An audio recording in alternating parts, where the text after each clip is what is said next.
Hello once again, everyone. Today we're going to be starting out a new series that's going to be a lot more relaxed than what we were doing prior on Wednesdays. Today we are going to be playing Yume Nikki. Pull up a screenshot here I made of it. Run a little bit late here, so things are very impromptu at the moment, and had to get some optimization done to make sure that the game actually ran correctly, setup and stuff, so Yume Nikki was a childhood favorite game of mine. I think, if I can recall the story correctly, I basically just found a shortcut button for it on my brother's computer. And so I was curious about it, and I'm like, oh, is this a new game that you downloaded? And I looked it up on Wikipedia. Released in 2004, it uses RPG Maker 2003 in order to create a game that is not at all an RPG. Sort of using RPG Maker for an off-label purpose, and is a beautiful and fantastic cohesive piece of art that I treasure and has influenced a lot of things, a lot of games that have come later. But after reading the Wikipedia page on it as a kid, as a wee slime, I thought, oh no, this sounds scary. Is this a scary game? And so I asked my brother that and got the response of, it's got lots of things in it that look like they can hurt you, but nothing really can. Lots of hazardous and scary looking things, but nothing that actually causes you direct harm. And so young slime me steeled myself, and, well, suffice to say, I have never stopped thinking about this game since. Modern day, you can play this game through Steam. It is completely freeware, and I will post the link in the chat here right now. Being made in RPG Maker 2003 means that this game is a little bit fiddly to get running nowadays, but thankfully that's what the Steam release is for, and it should just work if you operate through that without needing to install any RPG RT default asset toolkits and stuff like that. Oh, Zoe, are you not familiar with Yume Nikki? If so, you're in for a treat. And this is... I consider this to be a core game that truly influenced me and my tastes in artwork ever since. There's another one that from earlier on called Laurie Anderson's Puppet Motel. Laurie Anderson being better known as a musician and a installation artwork creator, but they made a multimedia experience for old PCs that we had as a kid, and also deeply influenced my love for surreal, vague horror. But that's enough talking. Let's get into it.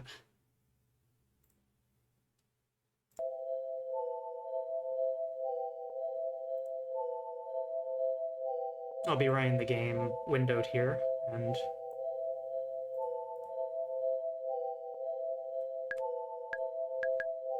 for those that are unaware, Yume Nikki is Japanese and translates literally to dream diary. So,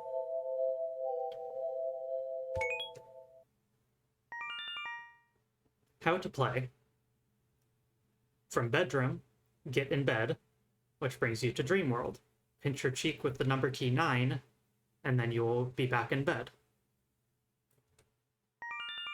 Dream world. By examining certain spots, you will acquire a new effect to use. Enter key. After using one of these effects from the menu, your appearance will change. You can get rid of the effects in the room of doors. Number key 5. You can save the game by walking up and checking the desk in the bedroom.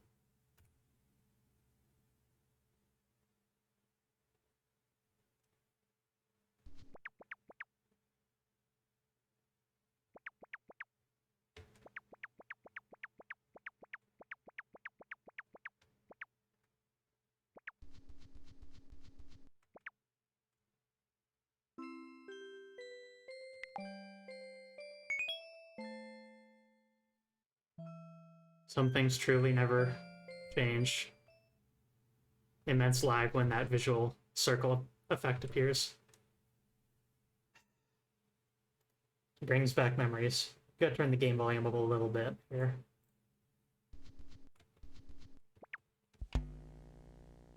You should be able to hear her walking across the different surfaces. Sort of a shuffling noise for the carpet and a whoop noise for the wood paneling.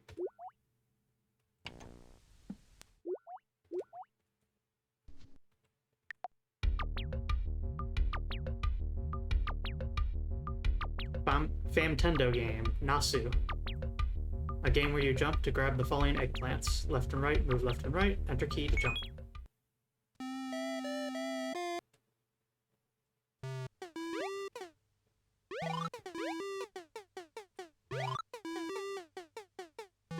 Oh, flashing lights warning for when I fail this. Which is now.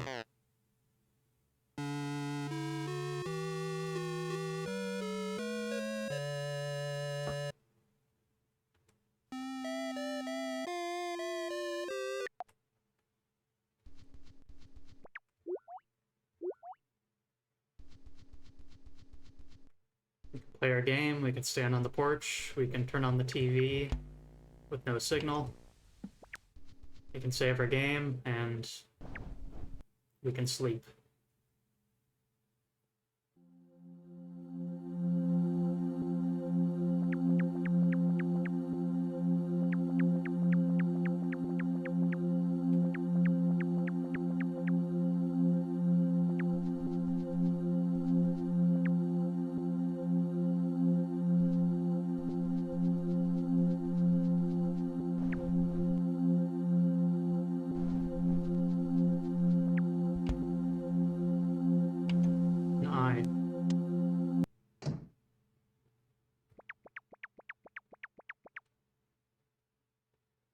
Well, where do we go?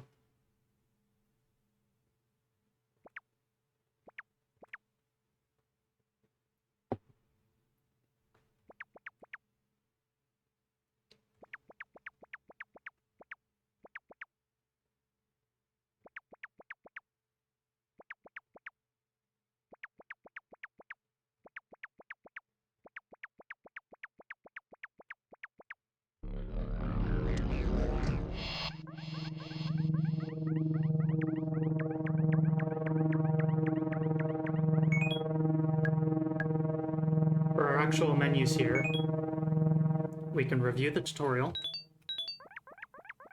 and that's it. We can look at the tutorial and then we can quit the game.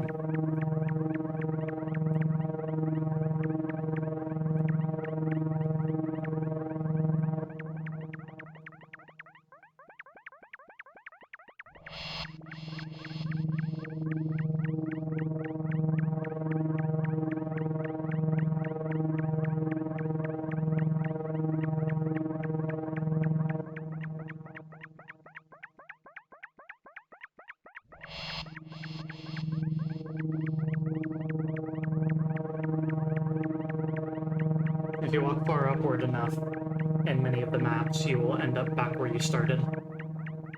The worlds loop vertically and horizontally.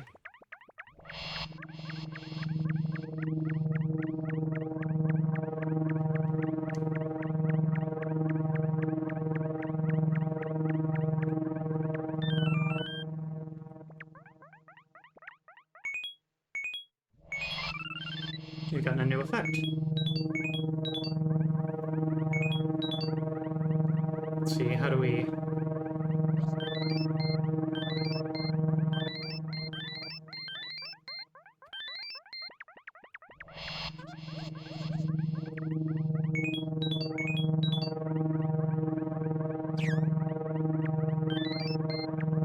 One uses ability 1 of the effect you collect, and 3 uses ability 2.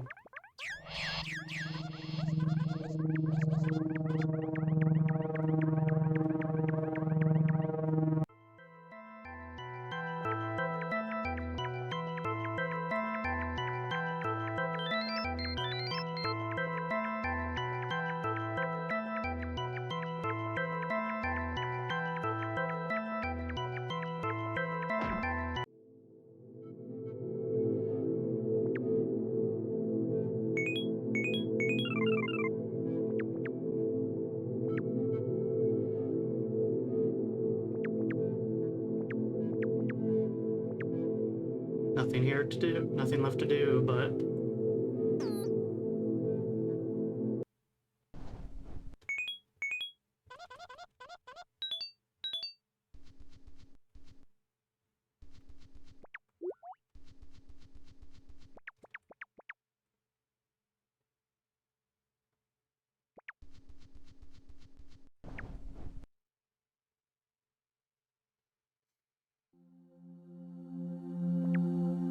Back to sleep, back to wandering.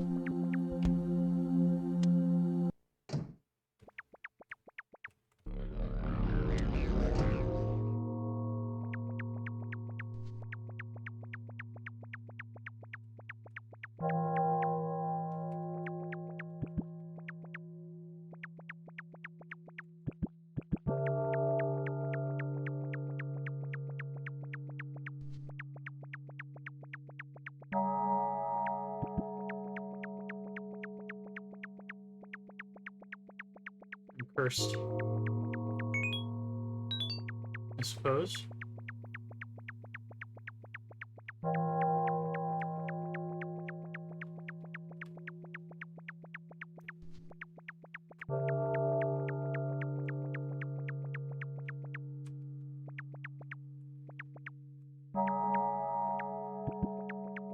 It's only interacting with them directly from the front that causes this.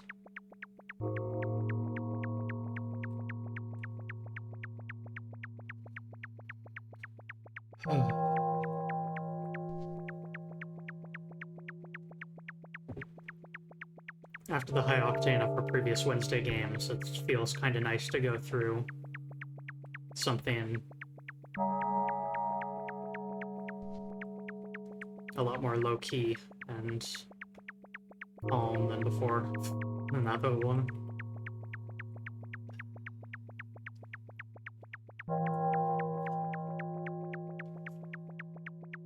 But the nature of these maps, where they loop in on themselves, means that it can be hard to tell if you're walking in a circle or not.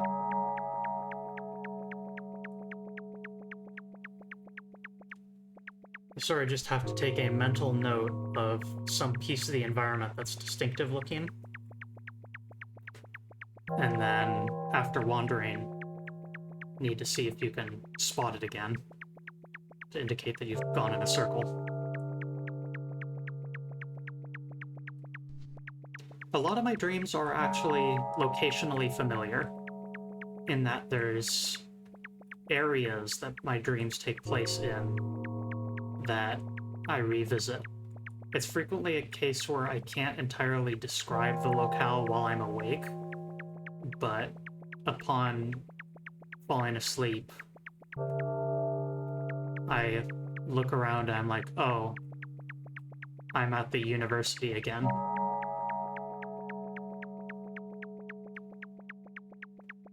And while it doesn't, like, exactly resemble any place I've actually been, but having architectural similarities to all of the schools I've been to. Oh.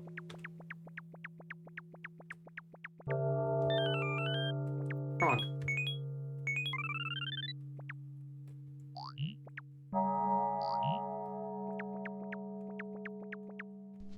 Yeah, locationally familiar dreams.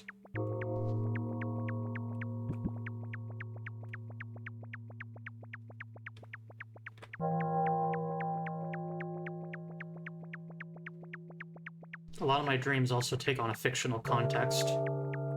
I will sometimes be earning points, or there will be camera angles.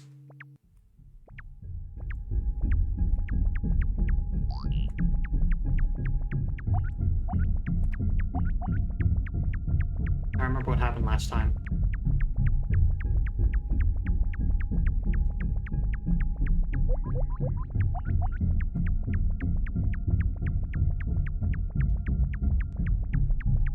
Anything in here that you're guarding?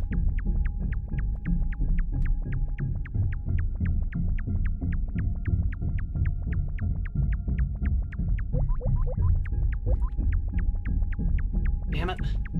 Away from me.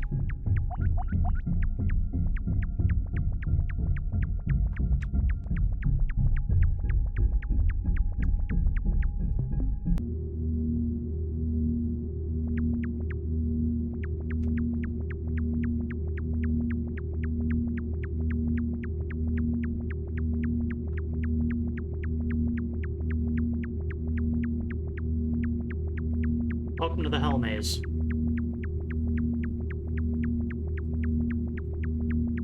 Definitely an iconic part of this game's design. A local area intended to frustrate and disorient you, that is nonetheless a hub for multiple different areas you can visit.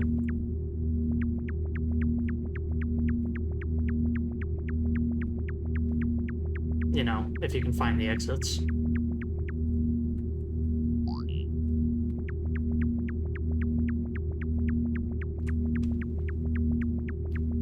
And as for chatters here, just want to note that I'm going to have a bit of a policy of don't discuss things we haven't seen yet on the stream.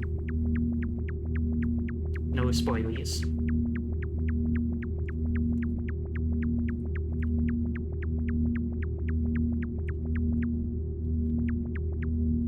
Partially for my sake, too, because I don't perfectly remember this game either. It's been a long time.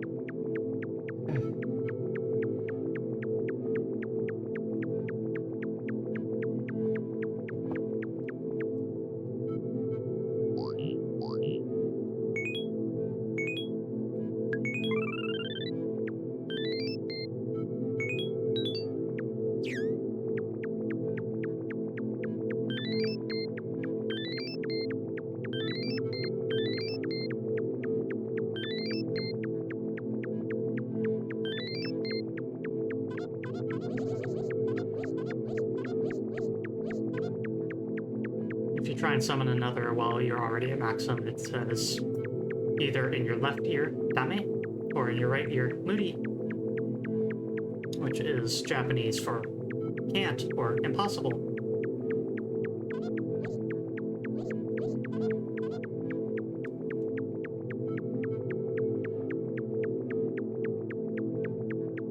There's a can't or won't or don't, something along those lines. But Moody is impossible.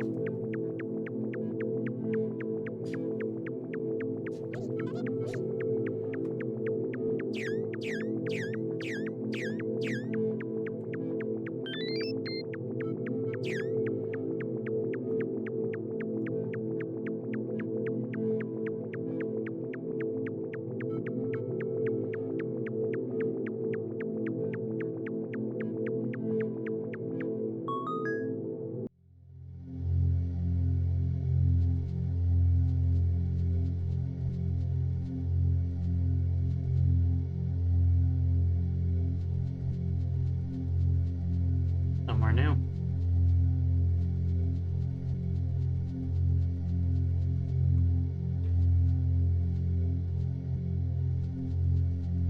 I feel like I kind of remember something.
Nothing we can do with that thing.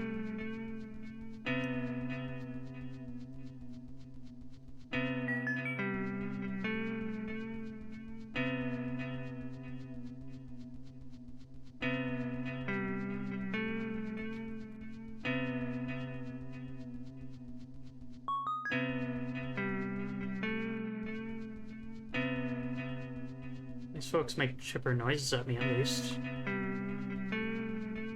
This place seems melancholy, but their noises are happy.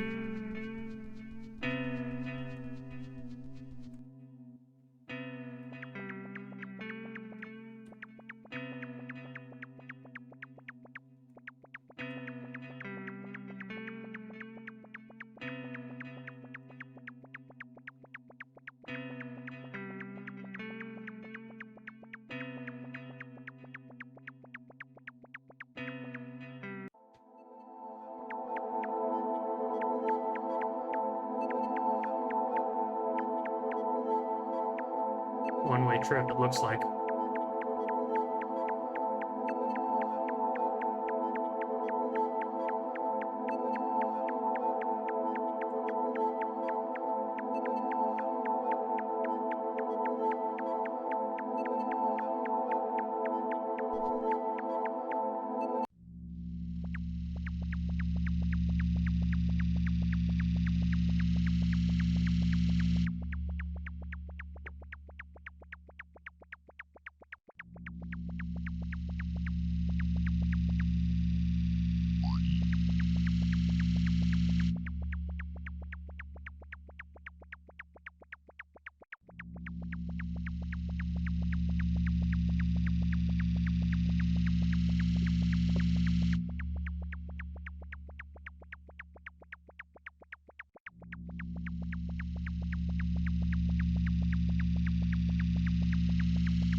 Yeah, the soundtrack is an understated aspect for sure.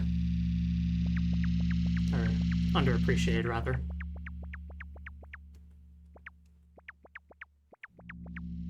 You could disparagingly say that, oh, it's 3 notes for each of these songs, but it works.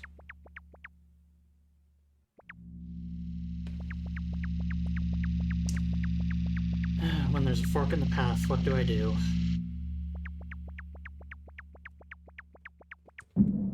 Ah.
This game always leaves you asking yourself, where am I?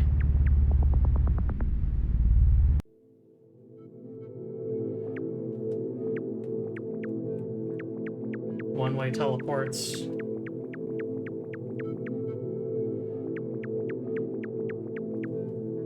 Strange creatures to see. You never know if talking to somebody is going to send you somewhere.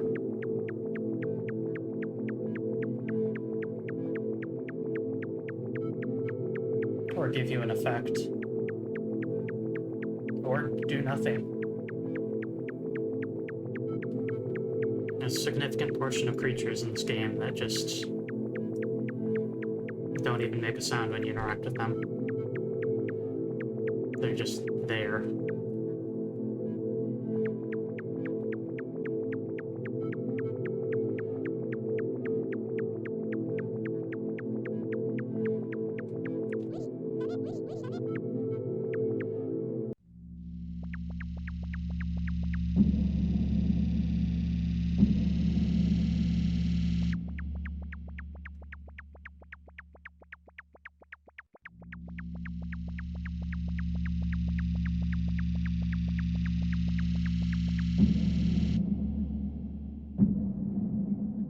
Significant amount of body horror in this game, and the background artworks, and oh, huh.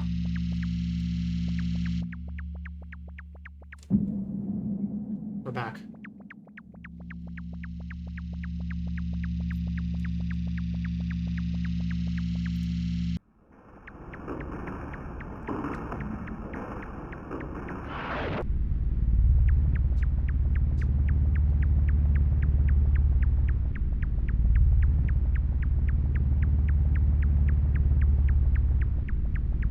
Conley, is that Sonic Adventure?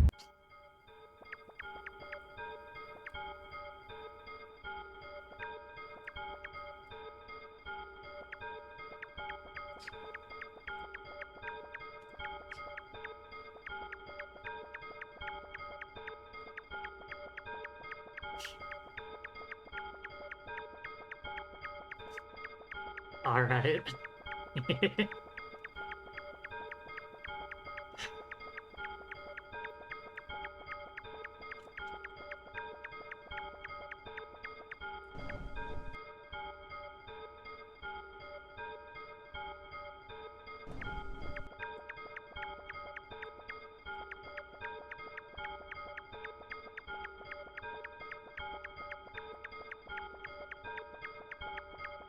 That creature again. Background.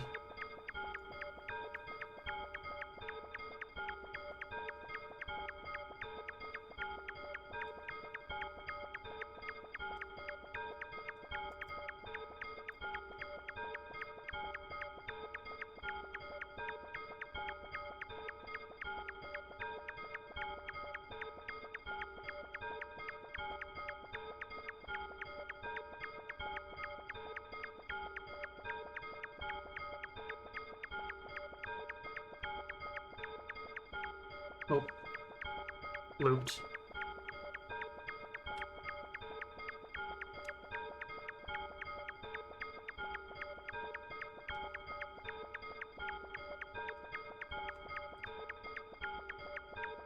The invisible winter clothes girl seems to have just, like, warped us away and didn't actually do much for us.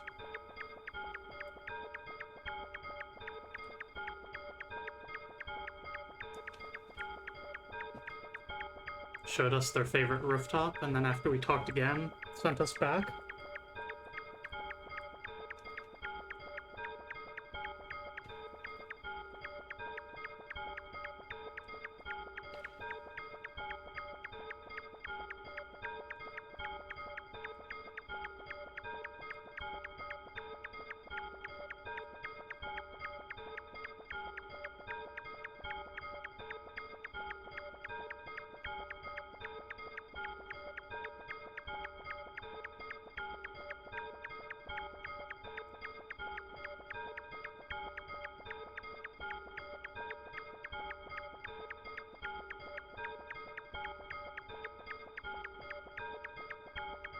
I remember this place, I remember getting lost.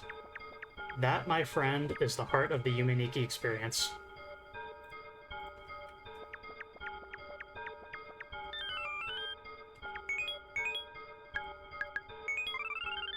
Distinctive environments that you'll be able to remember. And getting lost within them.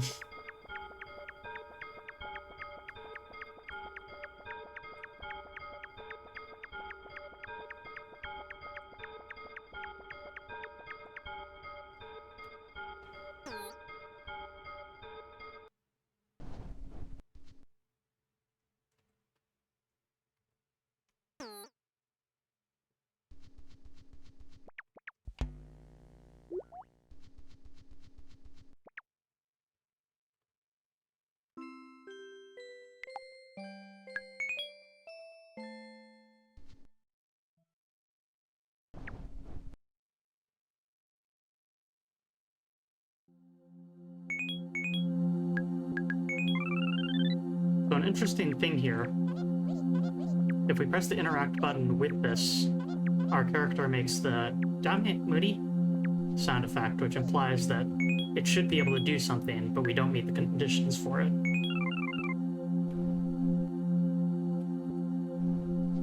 And then if we do the interact button while our normal self will sit down.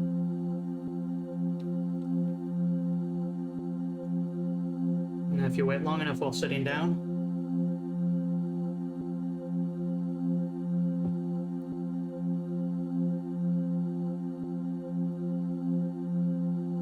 it'll nod off a little bit.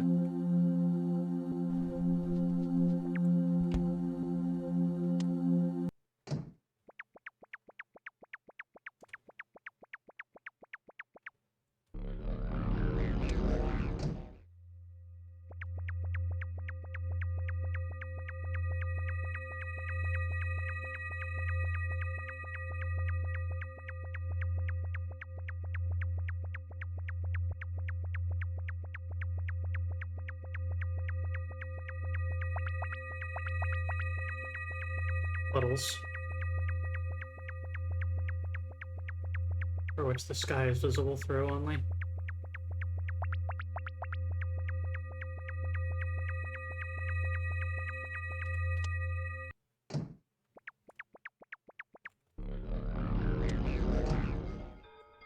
Oh, there's a direct route here.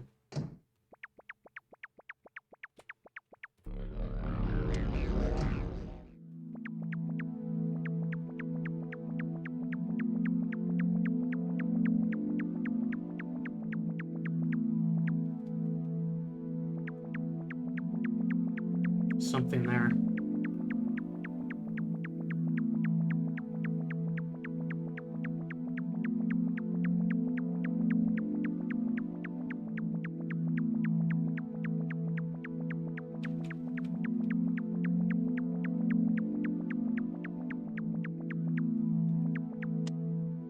Pretty dark out there.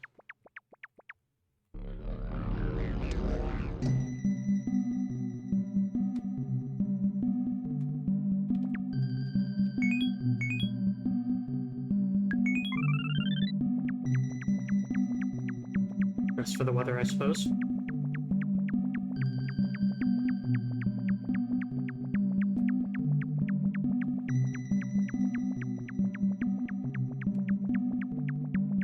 Yeah, let's try our ability.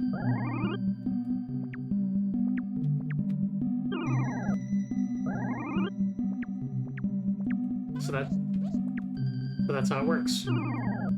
If you are in a snowy environment while wearing these items, you can turn into a snowman.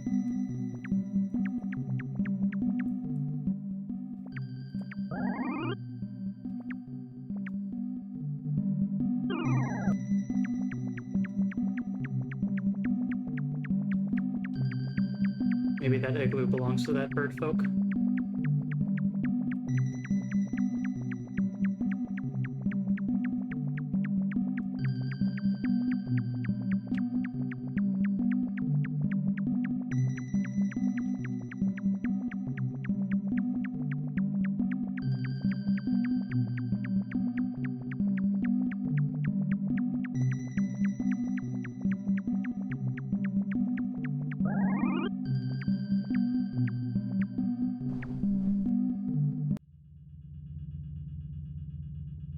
Huh.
That is one of the deepest secrets of the game right there.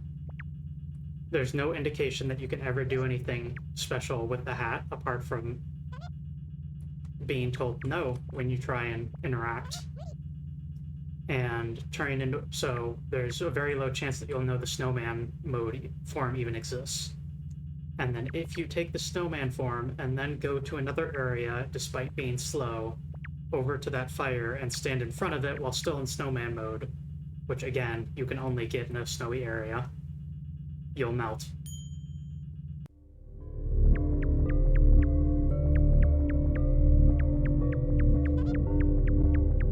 Unbelievably easy to miss.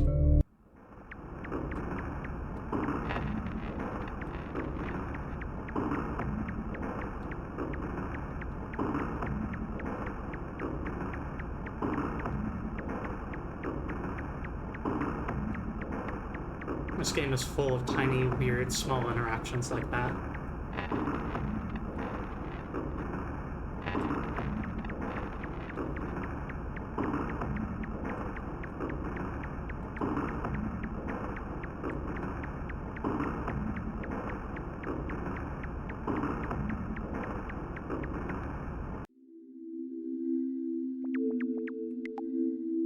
Change menu type. Change menu type. That's a little hard on the eyes.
We can make beautiful music. Beautiful music.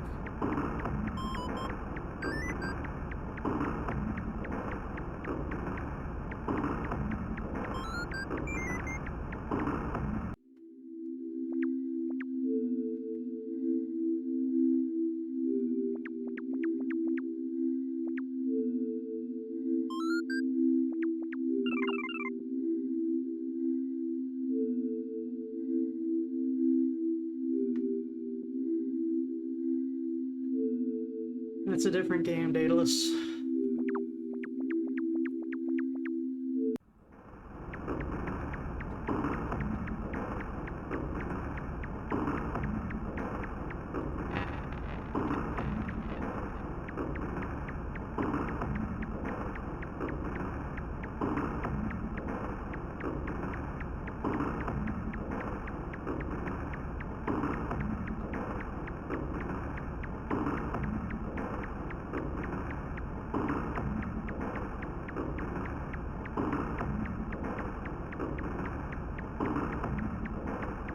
Yume Nikki was actually a planned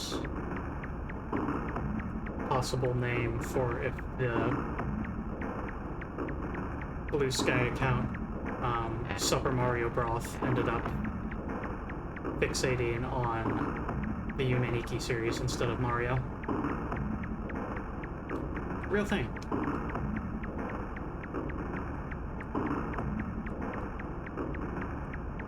Yume Nikki is one of Super Mario Broth's favorite video games ever made. Alongside, of course, the Mario series. Conley, I don't even know what those words mean.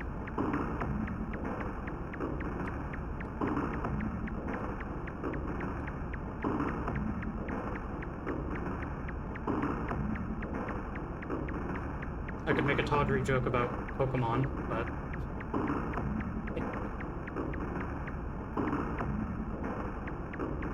Is this anything? No.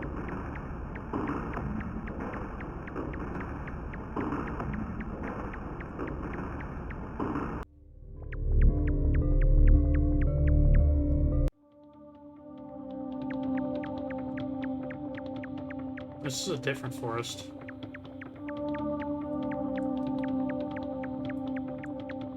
Also has a frog, though.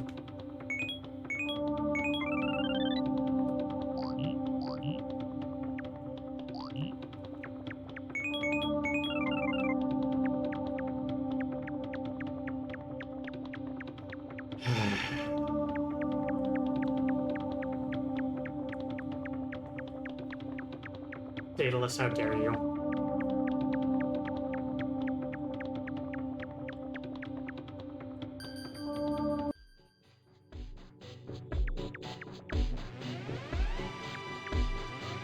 Oh no. It's a teleporter maze.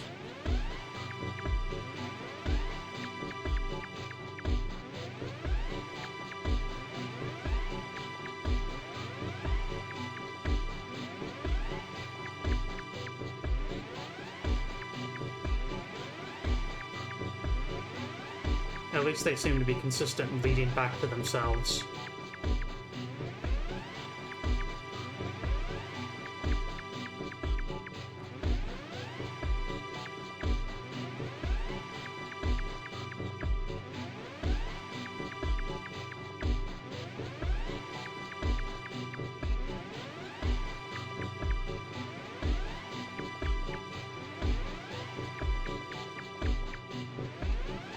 Oh, Lord.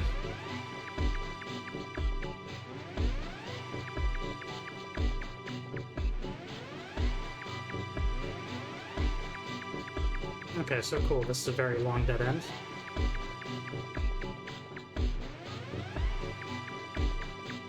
Alright, how about this way?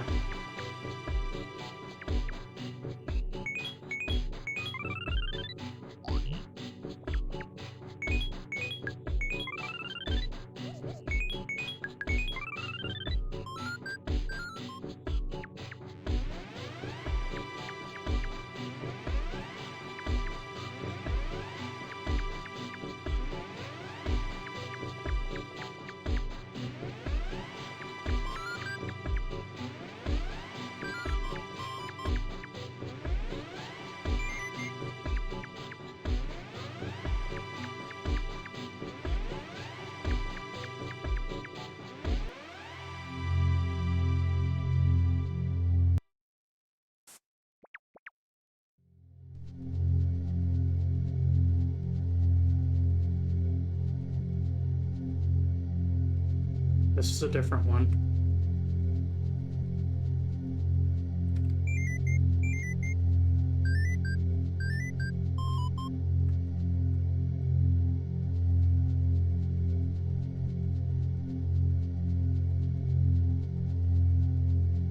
I'm trying to carefully look at the edges to see if there's any way we could sneak out. That doesn't look like it.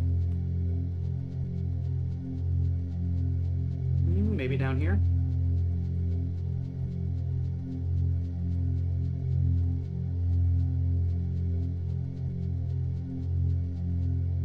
No.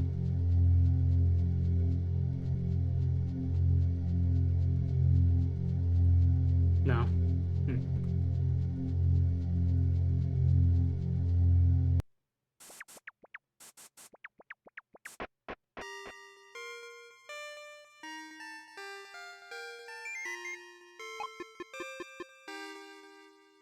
10618. 65983 69431.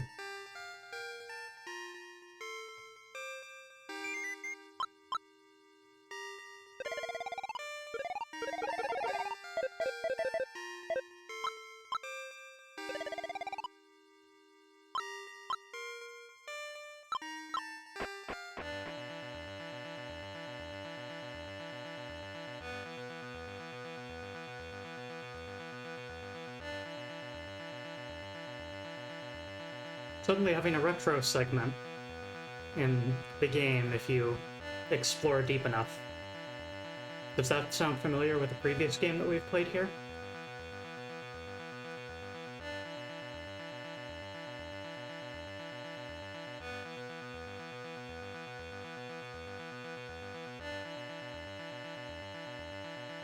One of y'all can get it. I believe in you.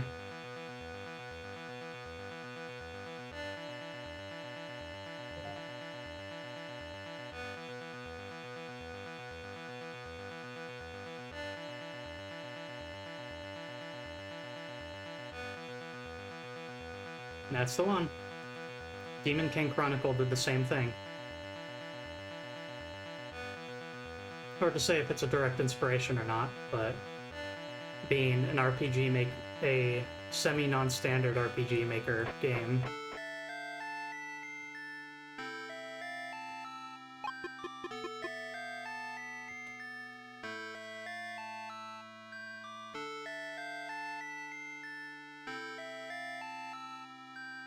there's definitely some shared DNA between their concepts.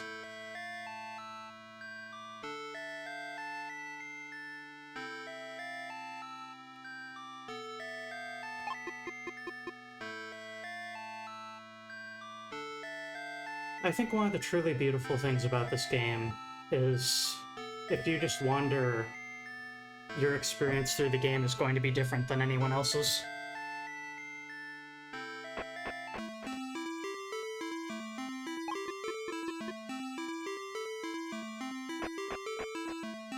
It's very dark down here.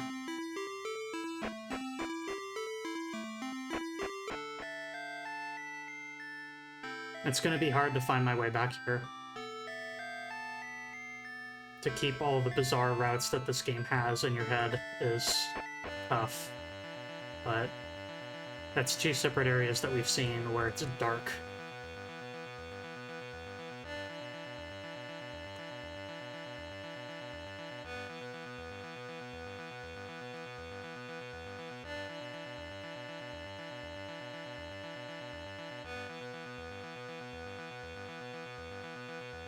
Have you Frenched the onion soup?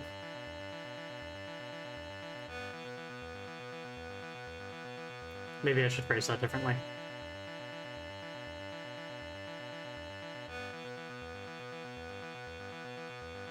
This game also does attract beautiful people into playing it. People that are beautiful, tough, and super cool, and loved by absolutely everyone. That's me.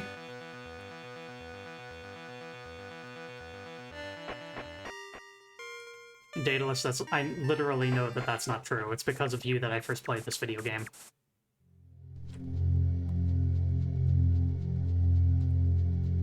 The reason I discovered this video game is because you installed it on your computer and I saw the icon and I went like, oh, what's that? And searched it on Wikipedia.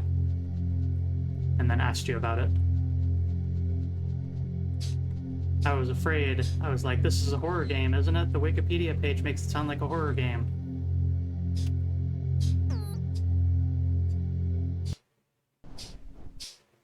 Oh, I left the TV running.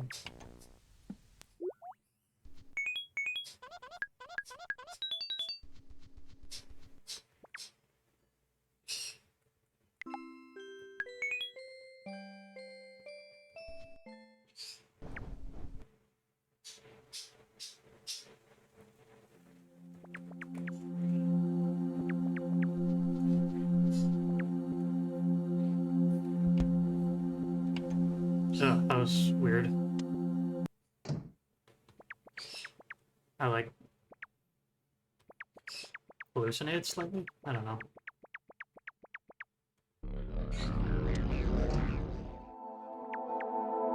We've been here too.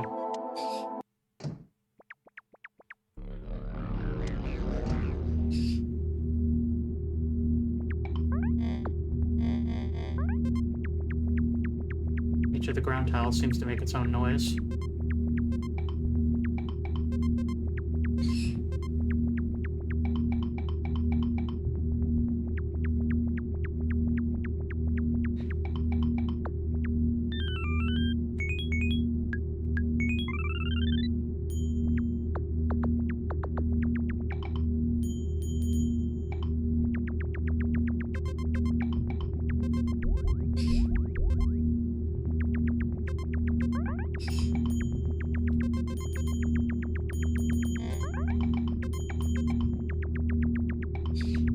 wonder what this looks like. Is this a drawing? And yes, you could argue that this is the most vital effect in the game, because it allows you to go faster. I'm honestly a little conflicted on it, because to rush through this game feels like completely at odds with interacting with it.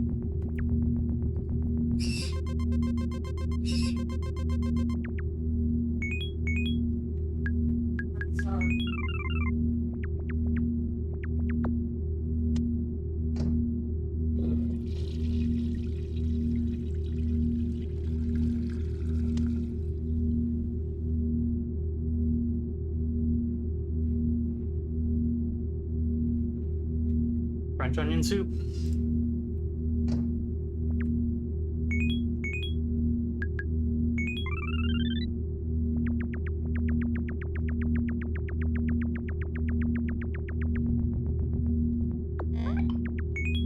Let's see, what was I saying? Rushing through the game, especially new areas, feels disrespectful to the game almost. But on the other hand,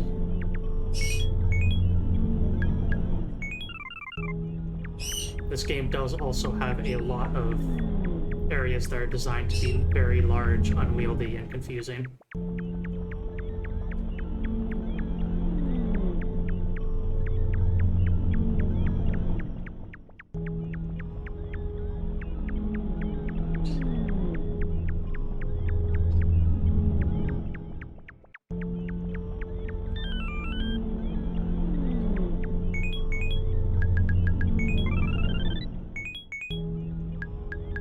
Warp into an eye palm.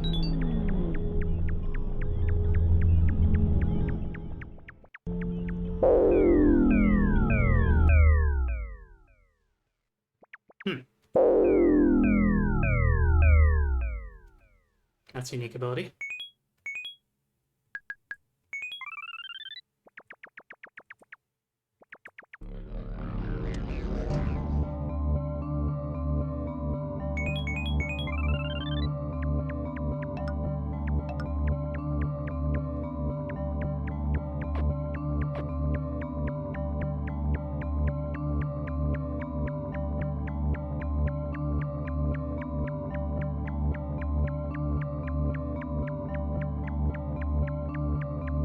I think what I'm going to do is I'm going to allow myself to use the bicycle for open void areas like this, and for areas that I am explicitly going through a second time in order to just get through to get somewhere else.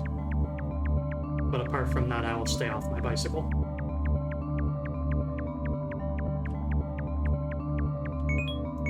Because with these void areas, part of the idea is that you just need to do something like line up that shield folk with the edge of your camera here, do a vertical loop, see if you spot something, and then repeat until you've looped, and then move over again.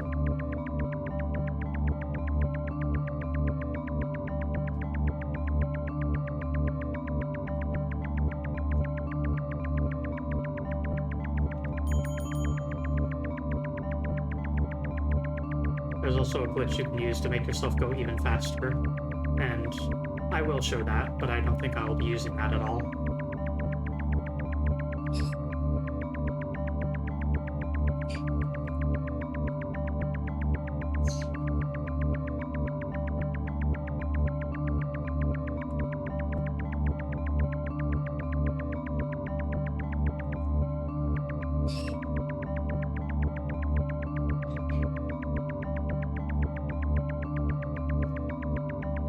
Bird yammering. Yeah, I've needed to... Oh. We'll look at that in a moment. I've needed to keep the door open and a fan going because it's getting really hot around here. This room doesn't have the greatest of ventilation in the first place, but when there's a computer running and it's warm out. That really adds to it.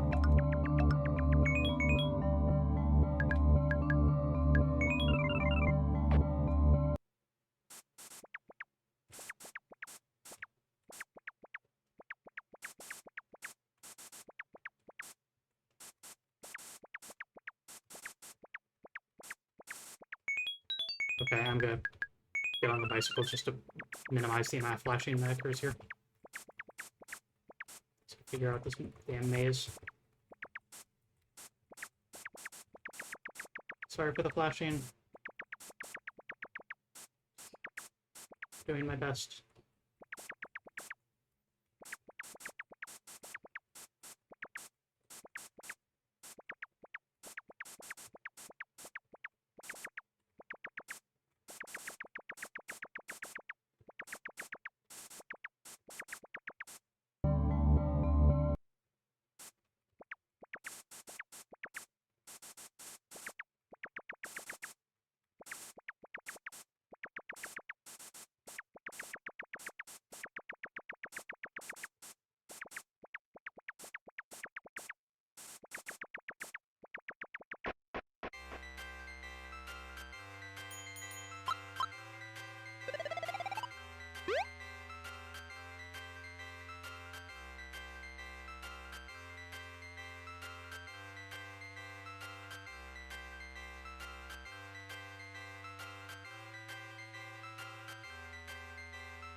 Bad sludge friend.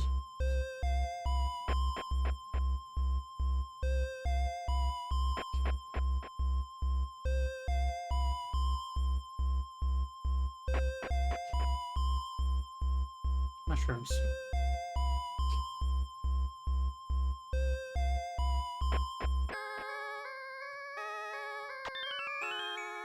Oni.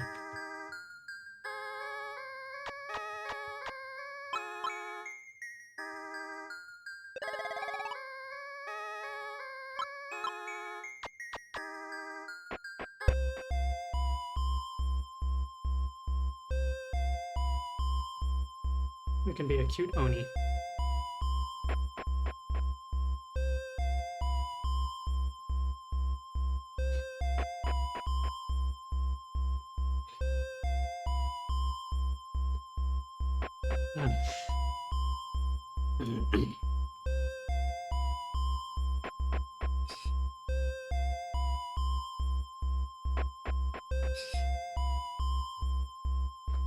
An Oni named Beauty.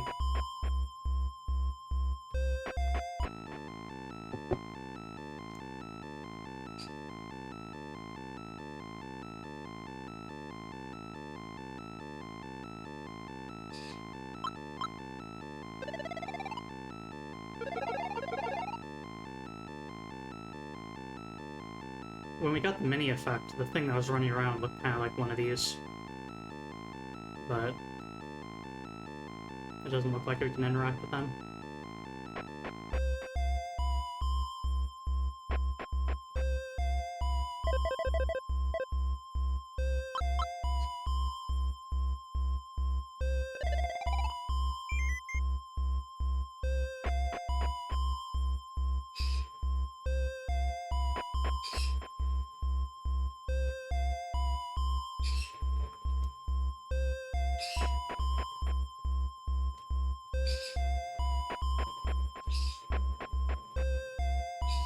Wah, wah, wah, wah, wah.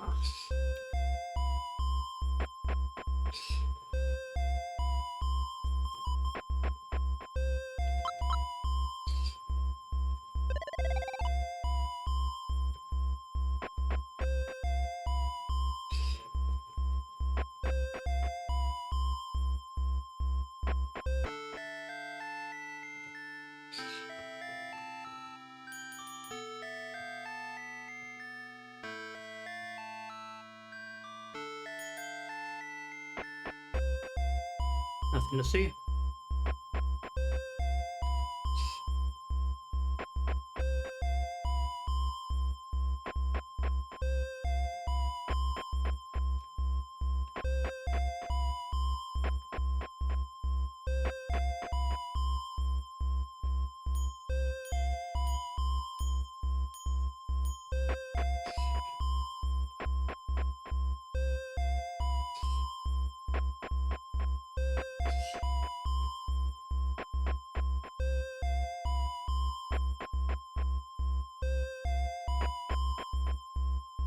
I think we've explored this entire area.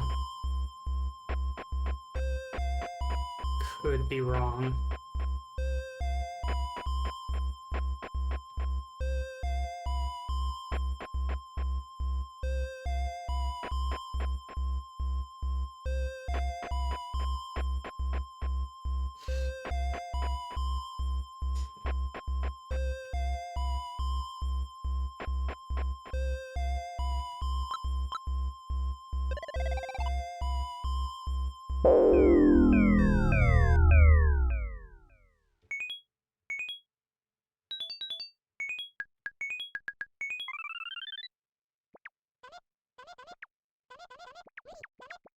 And then once again,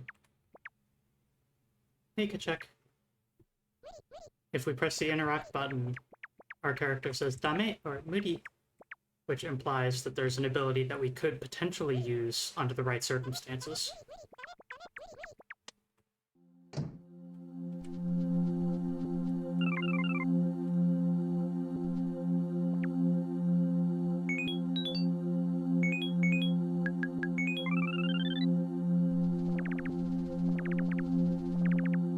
And here's that bug I mentioned. Activate the bicycle effect while sitting on the chair in the dream world, and then dismount the chair.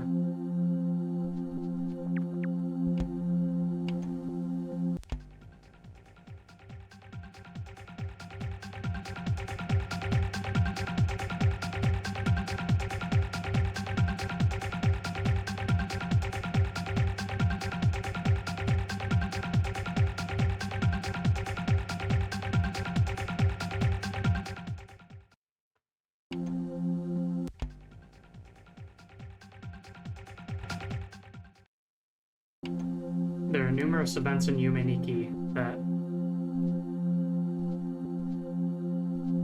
only occur at pure random chance. That's one of them.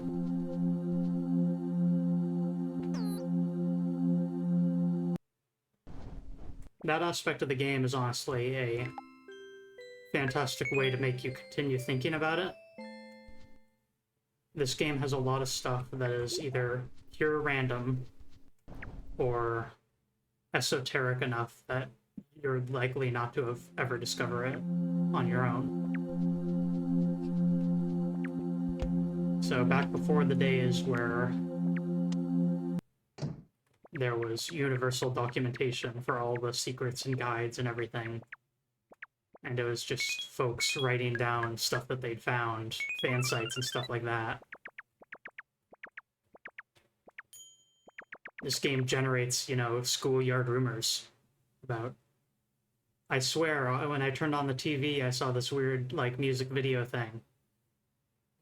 And then the other kid goes, no, that just shows an eye every time. What are you talking about?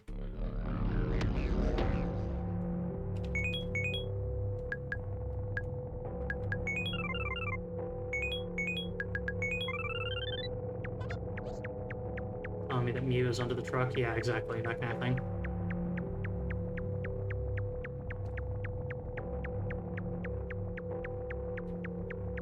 Are you unfamiliar with this game?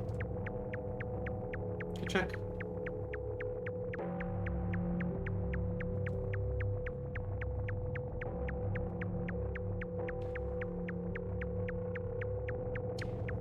This is Yume Nikki, which released in 2004.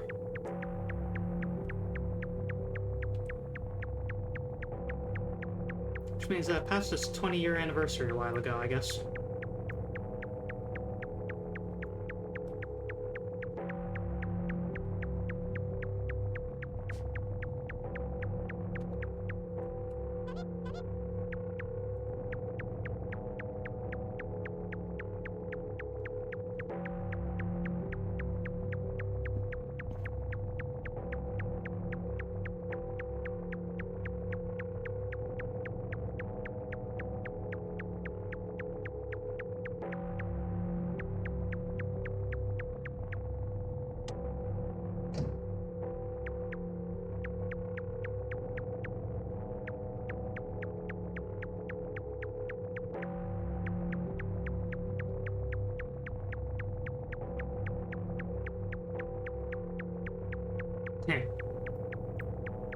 friendly. That's cute.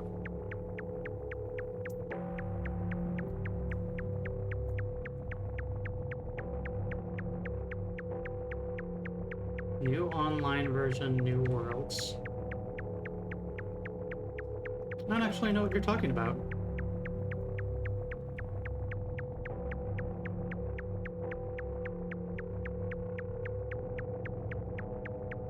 A fan project to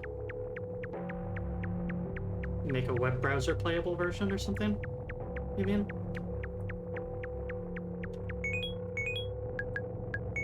Bicycle time. It's clear we're in one of these areas.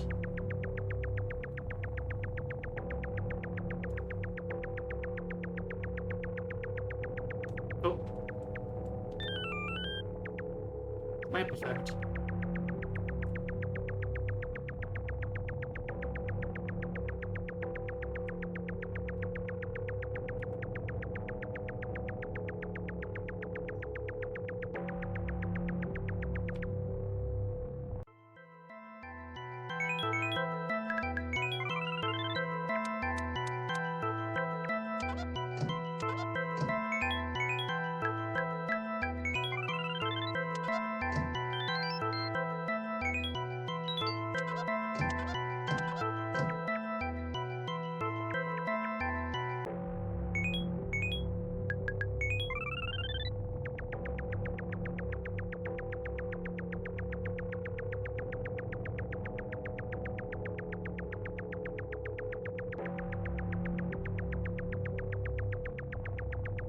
There's something up there. What?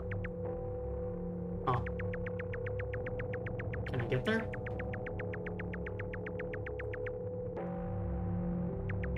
Completely sealed off. I've never actually played Yume 2 key. Yume ni key. It's a Japanese pun. But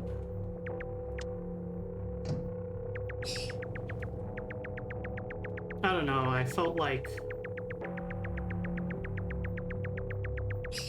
this is just me expressing my own biases here, but one of the reasons I really like Yume Nikki is that it was authored by a singular person, and I heard that Yume 2 Key was a project between multiple people, and I just felt like that would probably make something less cohesive. Hold on.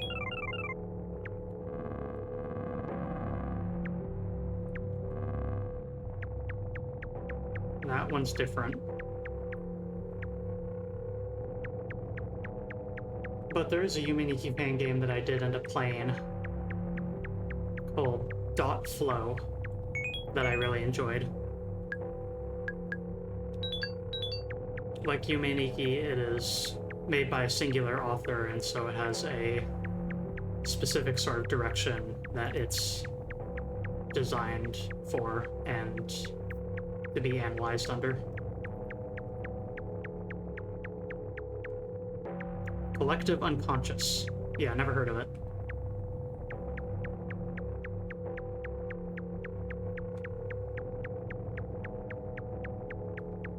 But yeah, Dot Flow is a more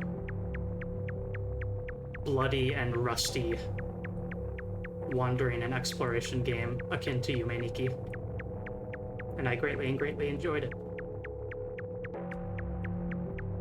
It's really weird how one of those faces I could talk to. But I don't have really any way to interact with it in any meaningful sense, so...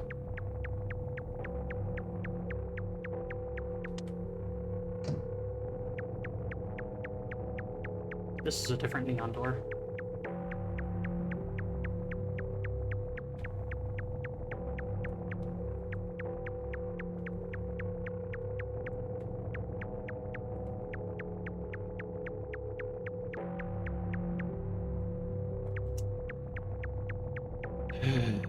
Yes, I'm aware of it. Isn't that like a side-scrolling platformer of all things?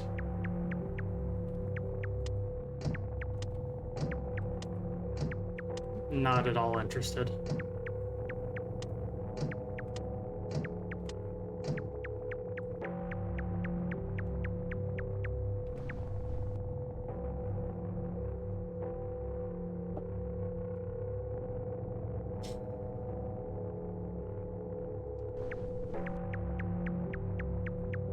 Doesn't Undertale have something like this?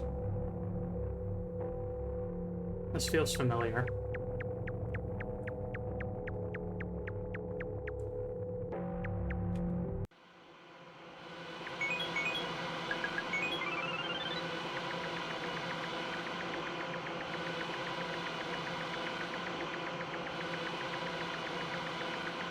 There are a lot of them.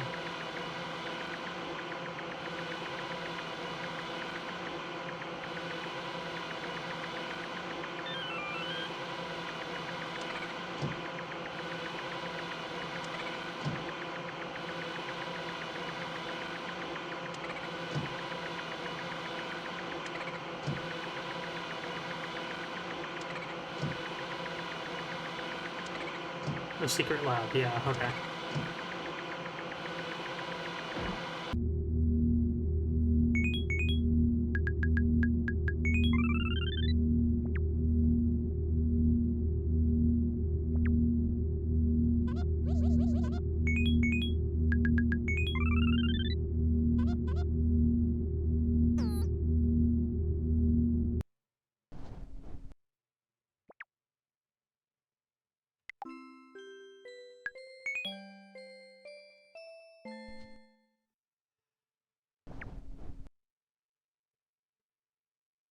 Thanks, Conley.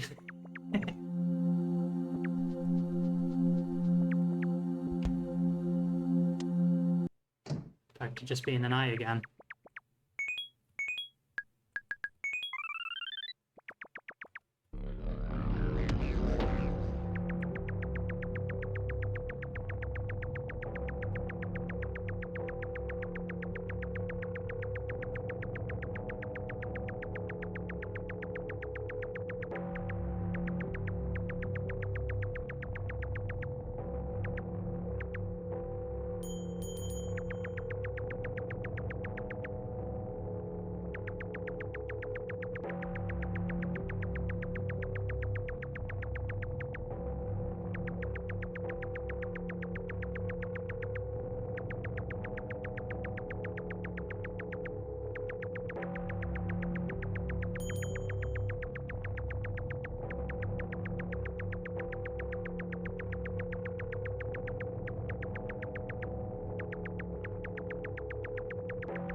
Not sure there's anything else for us to find out here.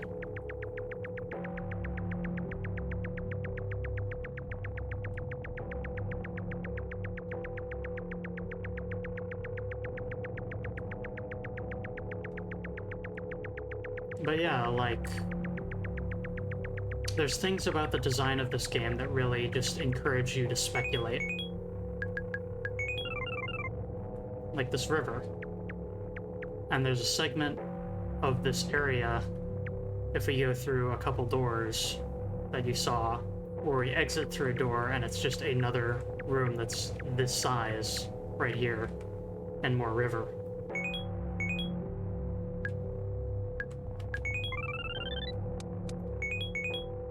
You never get access to a boat or anything, but nonetheless, the positioning and there being multiple spots to stand by the river makes it feel like there's eventually going to be some way to get across it, or sail down it, or something, you know?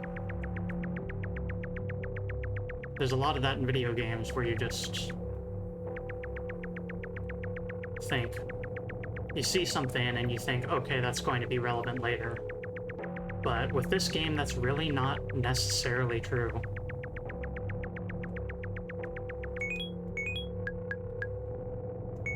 There are things in this game that just exist, and nothing more.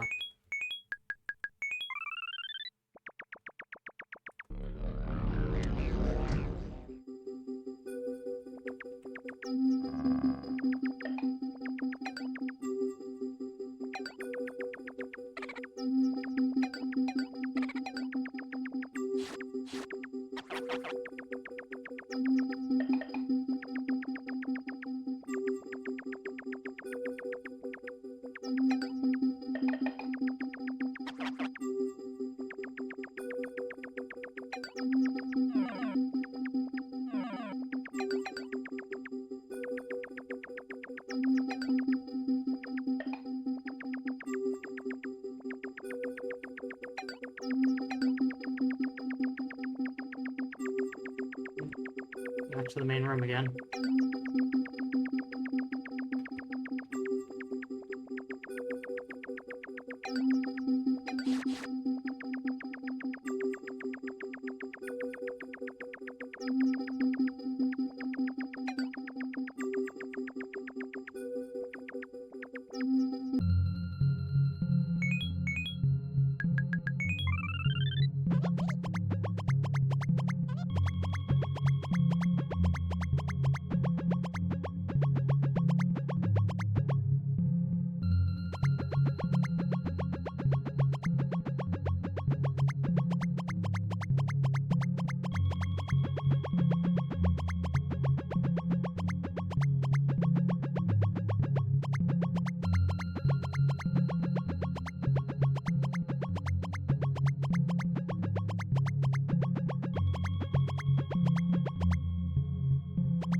Oh, joy.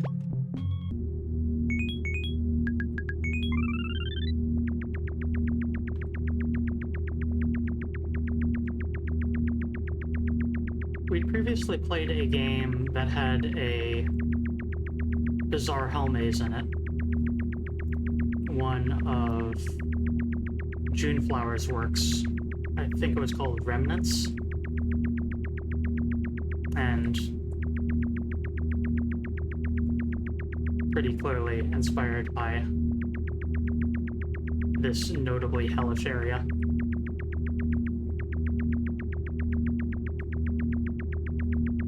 It too was a self-looping maze of suffering.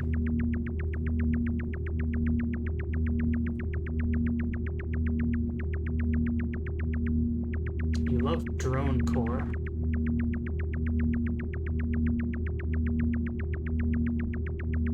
Oh, like the music genre. Okay. Droning. Gotcha.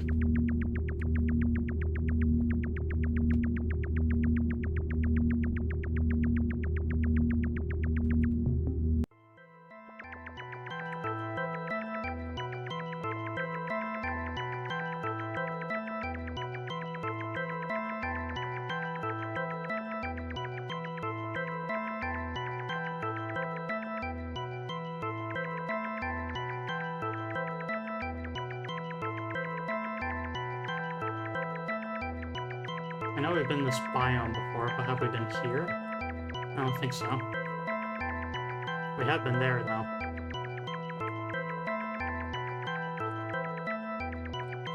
Yeah.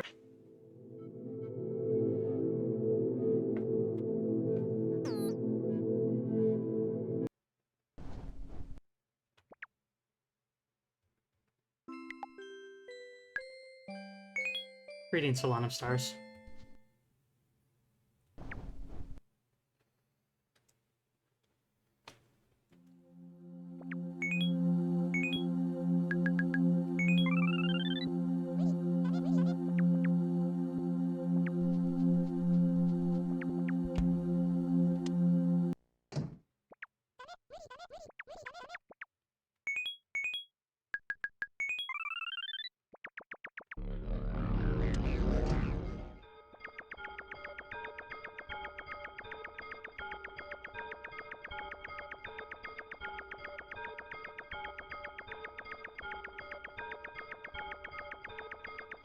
Yep, the Crazed Eye bird folk will always warp you to some location that is a small prison, of which your only escape is to pinch your cheek to wake up.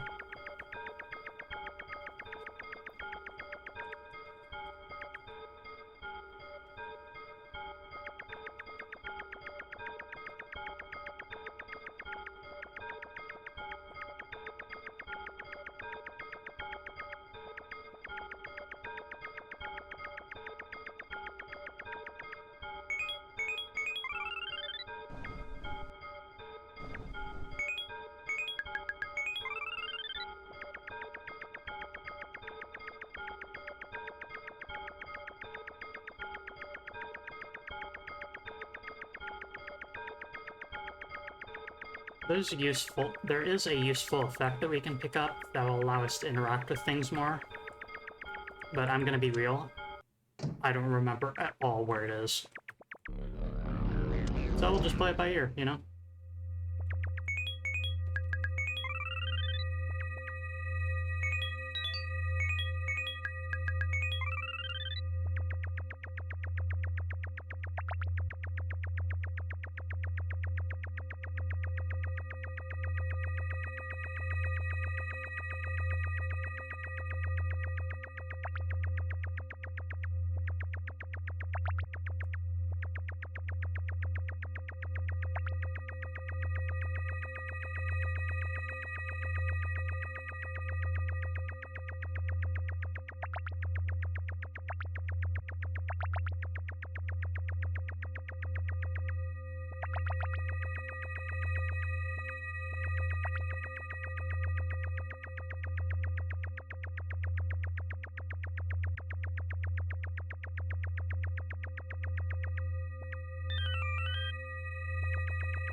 Riding a bike in the void. It is a pretty good symbol for Yume, Nikki.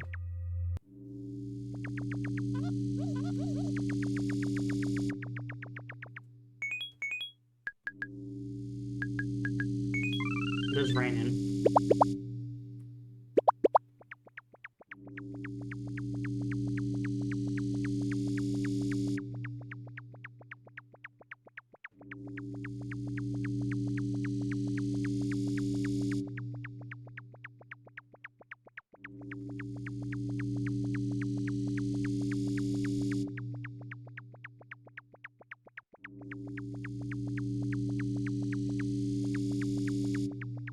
Similar environment to the ghost forest.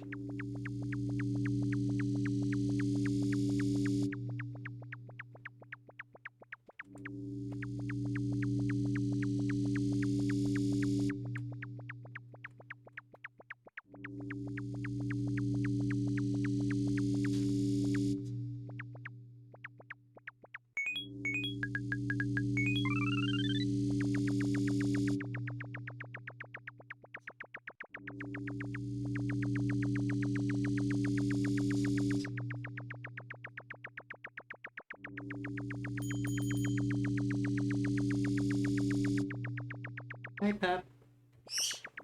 I'm here, Pep. You can't see me, but I'm over here. Peekaboo. Birds.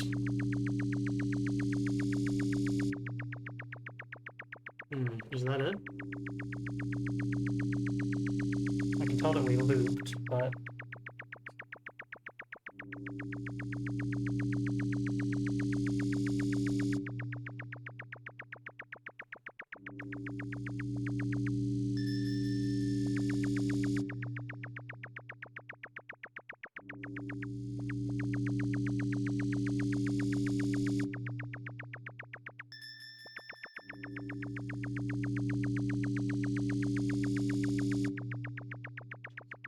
Oh.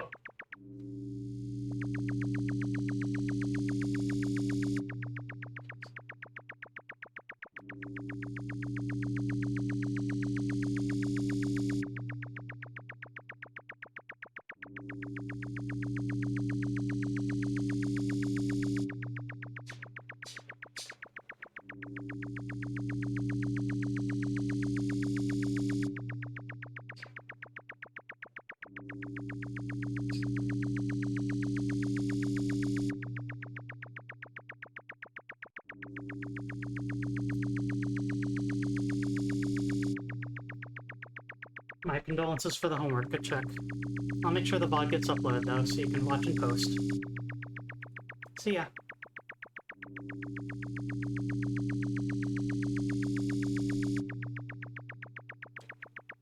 starting to think this is looping.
Raining everywhere.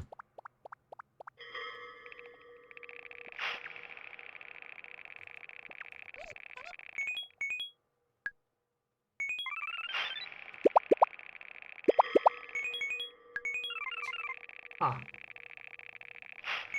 De-equipping the umbrella makes it stop raining. Actually, I have an idea.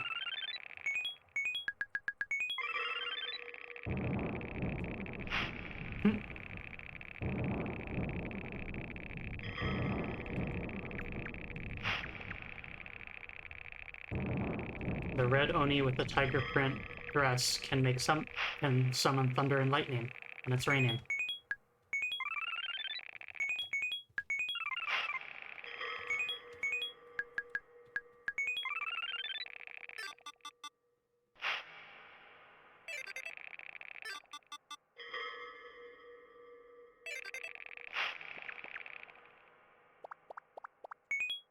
We can make it stop shivering.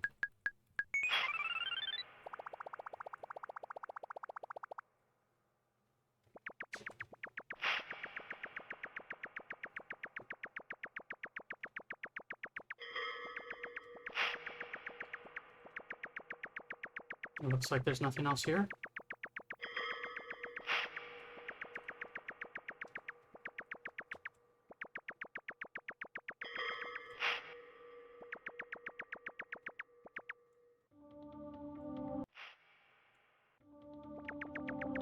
Hello, Kachuk from the future watching the VOD. Nice to have you back. Glad to see you tune back in like that.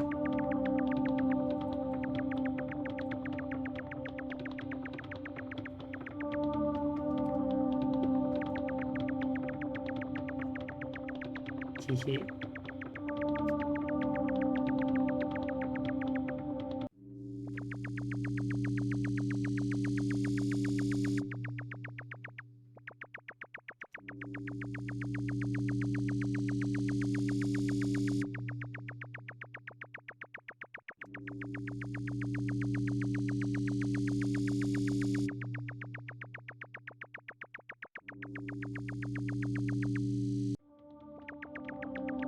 I don't think there's anywhere for us to go anymore. We might just have to wake up or eye palm retreat.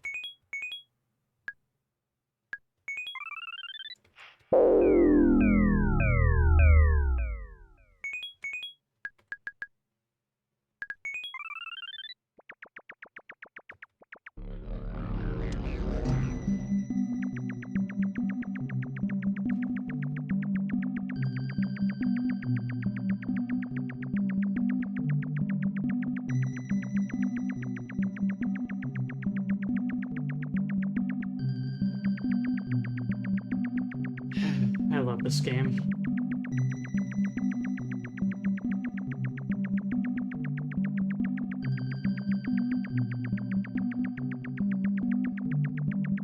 I hope to make surrealist adventures in my future. Surrealist video games.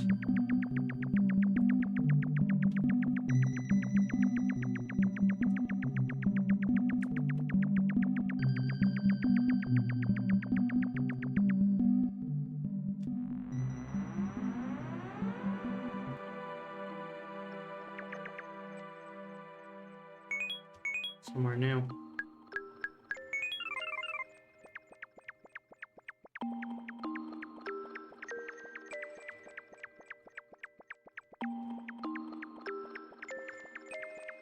Thanks, Conley.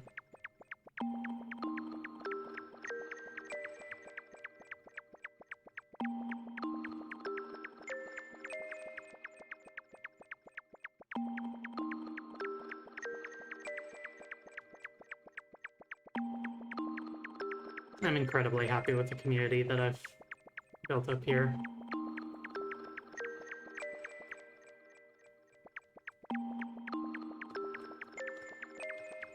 Y'all are so wonderful.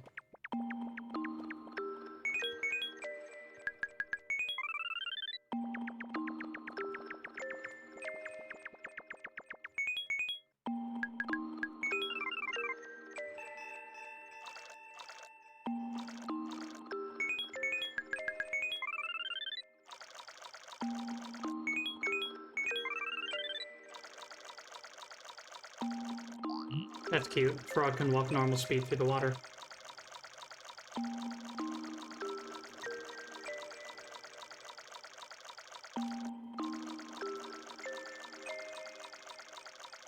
Also, Inkweaver's you around, just in general.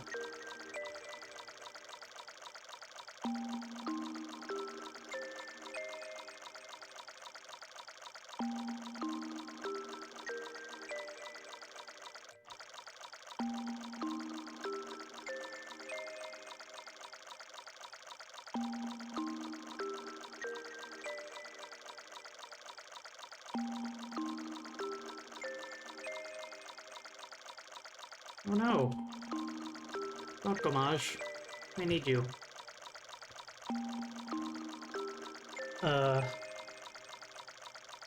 I think we might be getting towards something that's neat and iconic, and I wanted to make sure you see it. That's all.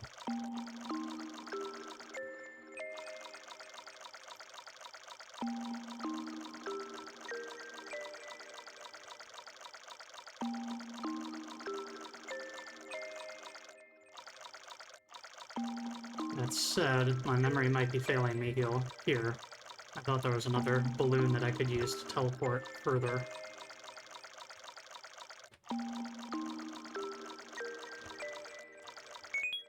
Is the bicycle any faster?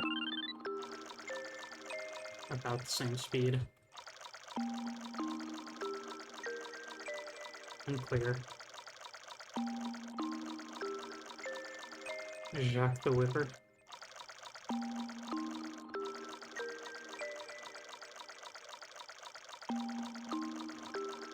Alright. Dork.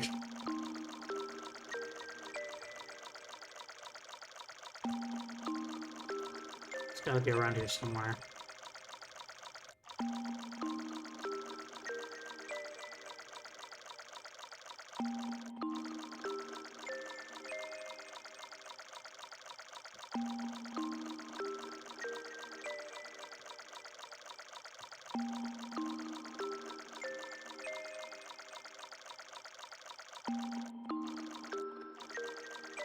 And yeah, that's another reason I like seeing you chat. Because I love you.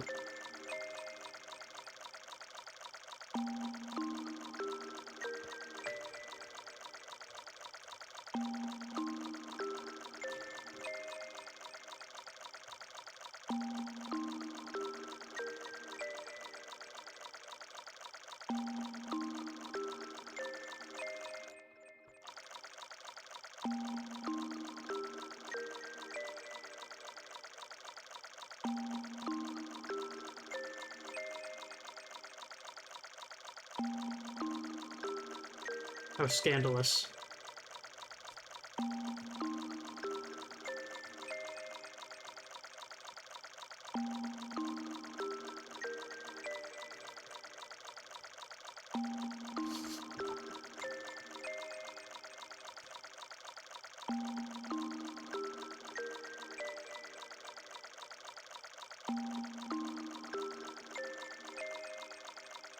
Woman through the ocean.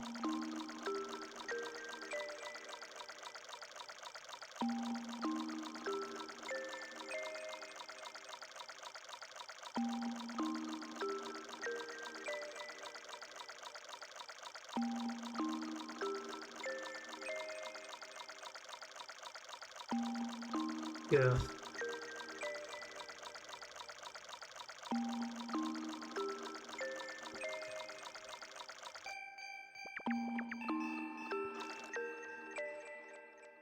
You know, I'm gonna look something up.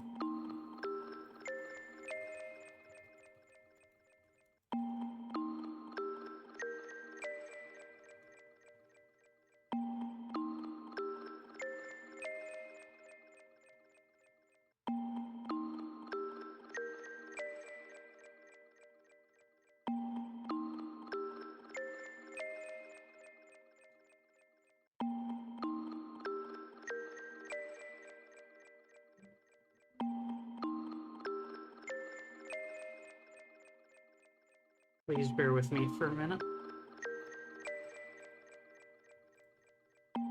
Also, incredibly functional website that I love.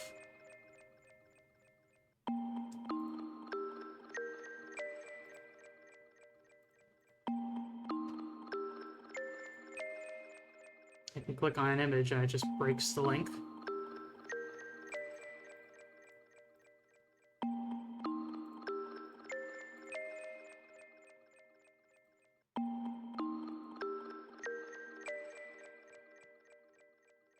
Okay.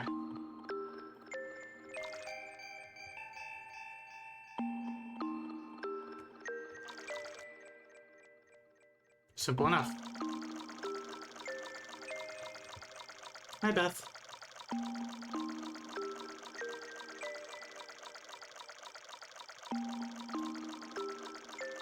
All I was looking for is where in this void the thing I want is.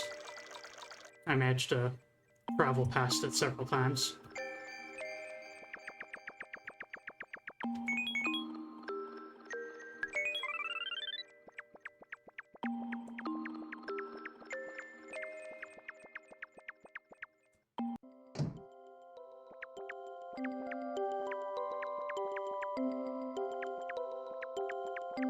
But yeah, I'm sorry, I just wanted to make sure that you saw this cute house.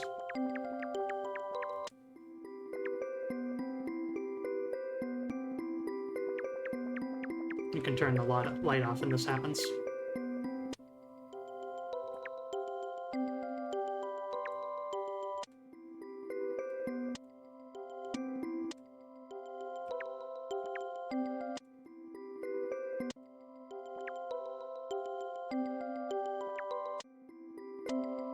Bed for puppy. Sure.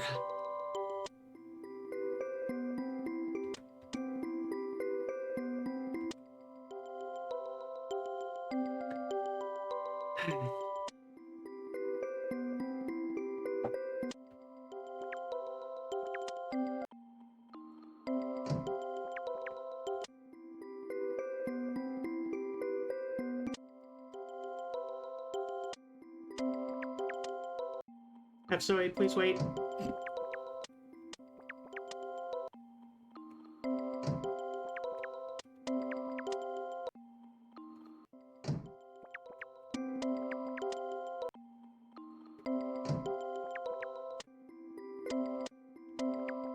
And see, friend, that is technically correct, but waiting 5 seconds also works. It's just this is faster than 5 seconds.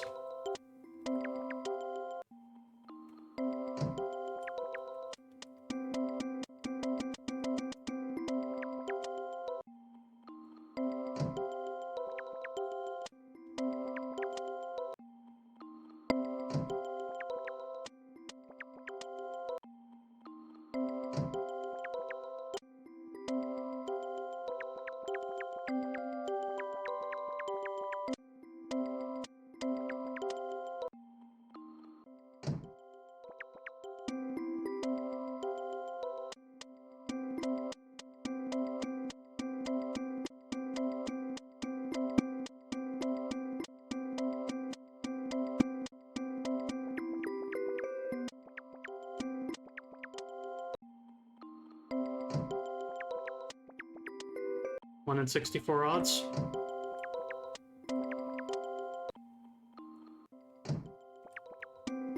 Well, we're gonna do it until we get it.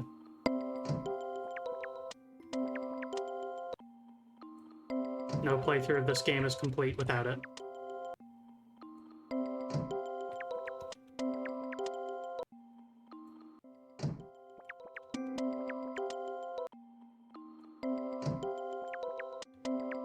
You know, I previously talked about how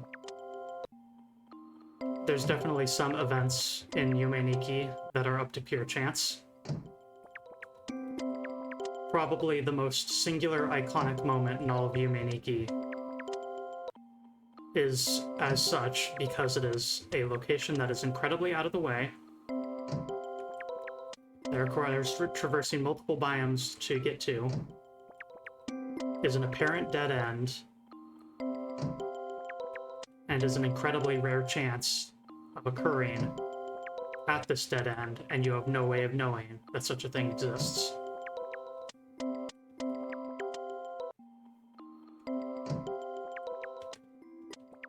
And so we go to this gal's house, and we flip the light switch. Then we enter this gal's house, and we flip the light switch. Then we enter this gal's house, and we flip the light switch. Internet rumors, rumors among friends.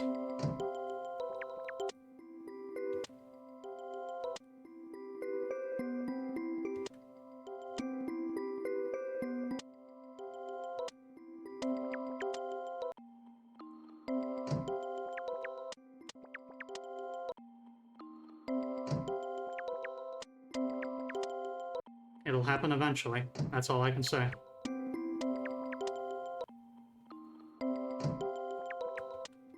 It builds a sense of dread, doesn't it?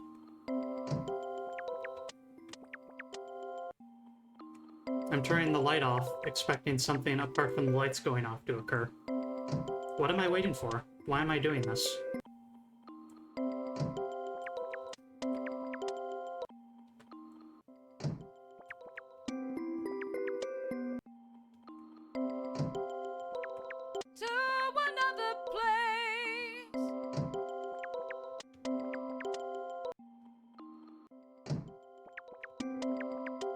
As long as it takes.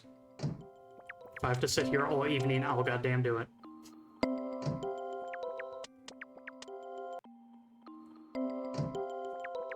One in 64. 1 in 64. 1 in 64.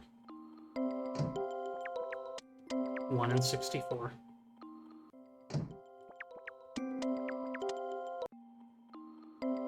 It is nothing short of my duty as a steward of this game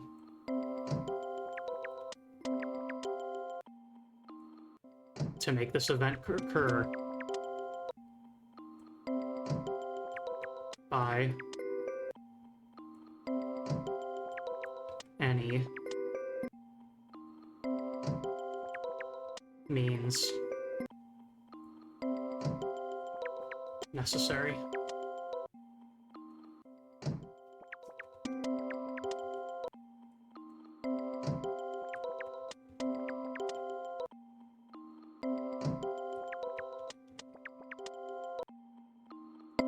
Guy's username asking if it's that important.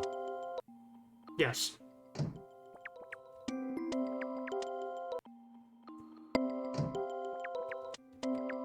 There are people who know about this that don't know about Yume Nikki.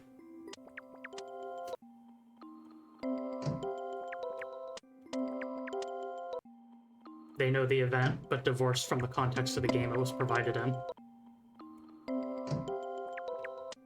It is that distinctly notable.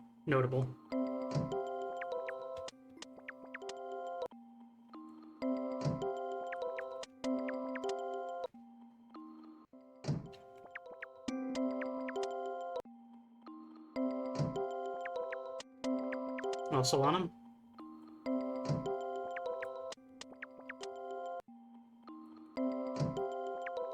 And of Zoe?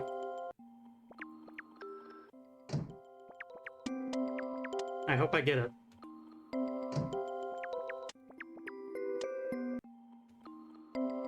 I don't think you did. Don't worry, Conley. I know what you're thinking of, but...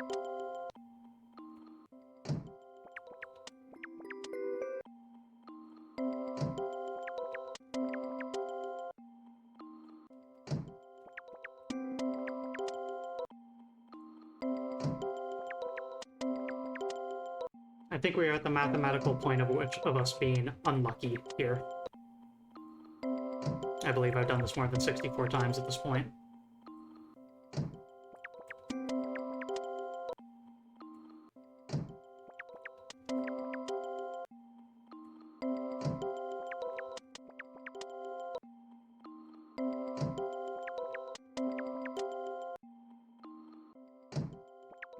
And while I'm treating this so incredibly...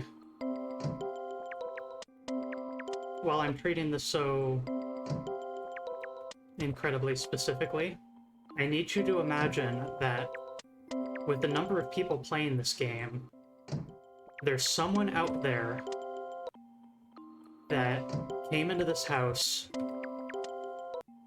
in a blind playthrough for the first time, flicked the light switch, and had something happen. And then came back after telling their friends about it and could never get it to happen again.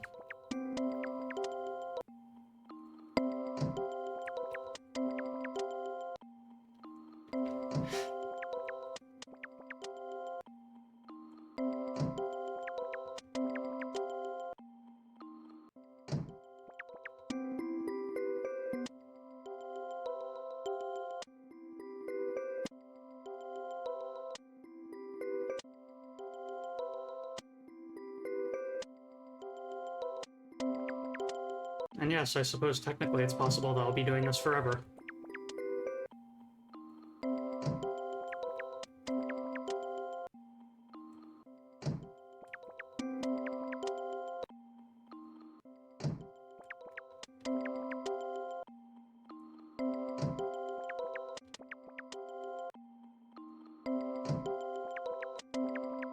But if it weren't so rare, if it were something that happened every single time,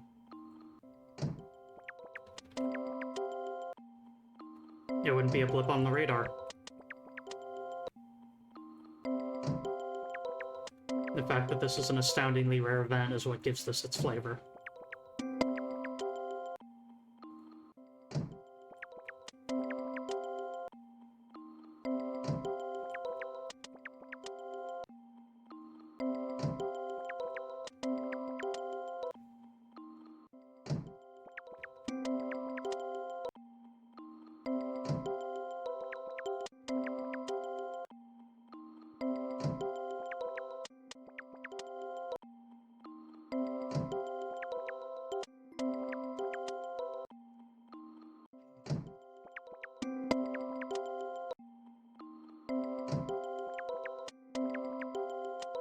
We'll get there eventually.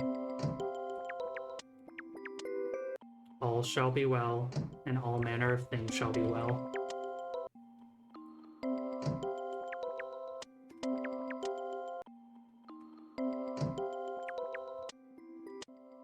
Your reaction.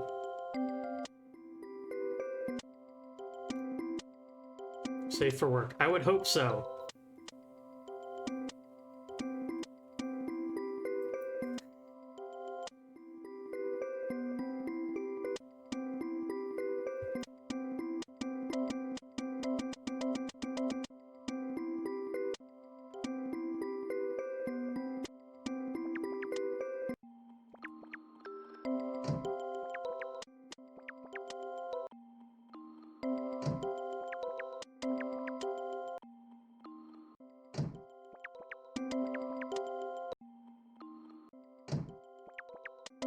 I don't care how bad of TV this is.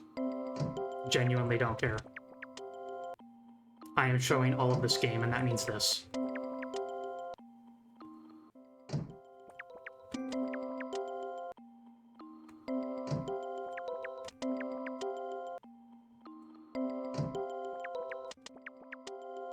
Past a certain point, you start to develop, like,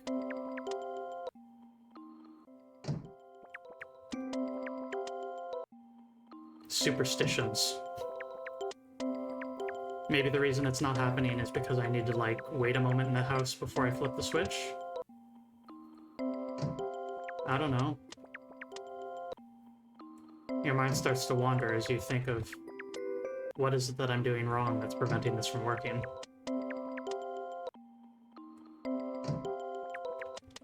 And yet still, I enter, I flip a light switch, I leave. I enter, I flip a light switch, I leave.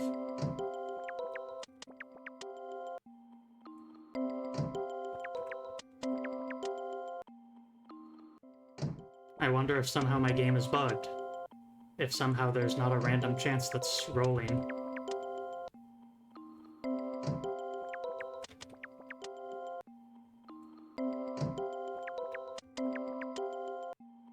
But yet I keep going.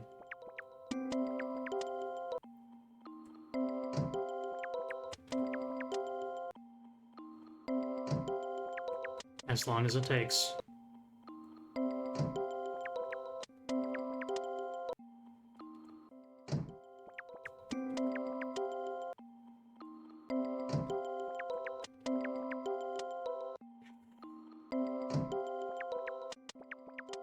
Also, come on, Zoe, it's Petal. What the Everbloom are you talking about?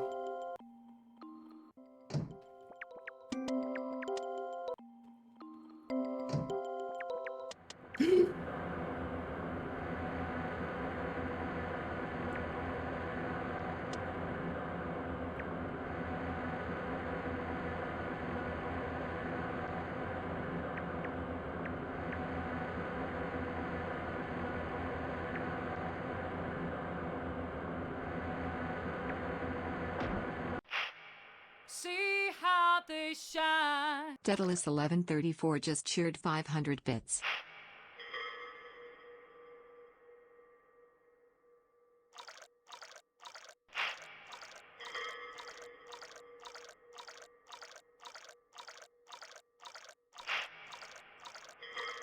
Welcome to Uboa's realm.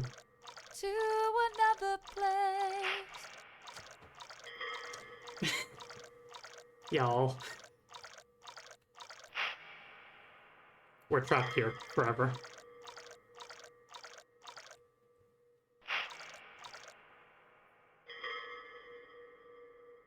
One in 64 chance.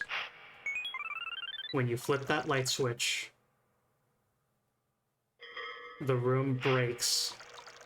The girl is replaced with a warped mask, and the warped mask takes you to a black and white dimension with a scrolling background of a monster vomiting blood hands while pulling at the sludge earth itself.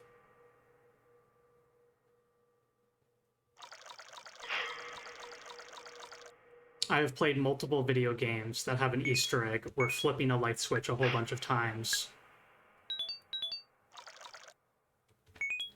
causes that mask to appear. Take this love. Conley Basher gifted a tier 1 subscription to Seafriend 420.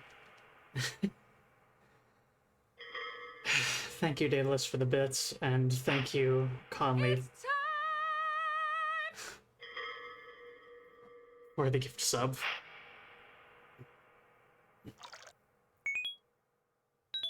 So yeah, we're trapped here now.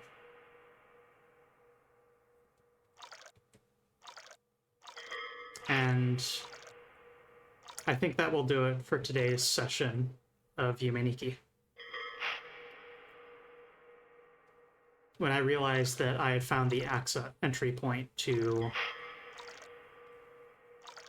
the glass ocean, the stained glass ocean like that, I knew I had to follow it up and that I would have this be the finale of the first episode.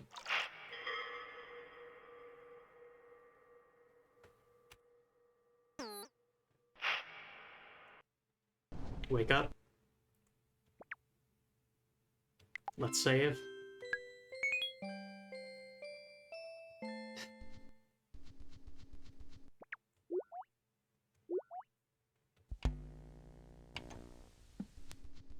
Unwilling to leave home. but the weather outside is nicer. I guess we woke up during the daytime this time.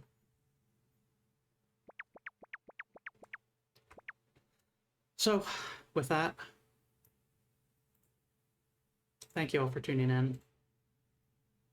And let's see who can raid over to, shall we?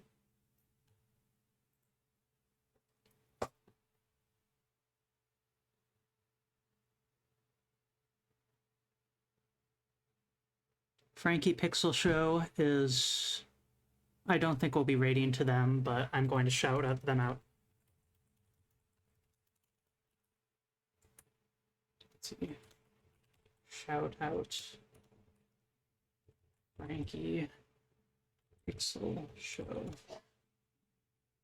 Frankie Pixel Show is the pixel artist that worked on Barkley 2, the ill-fated project, and did all of the beautiful monster sprite work for the horror game Look Outside, which is also an RPG Maker game, engine game to make a horror game instead of a standard RPG. Although that one does have combat mechanics and such, but does a whole bunch of unique things. As for who will actually be raiding to, once again, Eula Caster is playing something, and it looks like they're playing Undertale, the original one, and they're wandering around Hotland. But before that, I am going to very quickly pull up something nifty and cute that I would like to show you all. As I mentioned, I was kind of late in setting things up, and an unfortunate aspect of that is I wasn't fully ready in every way. So, one moment as I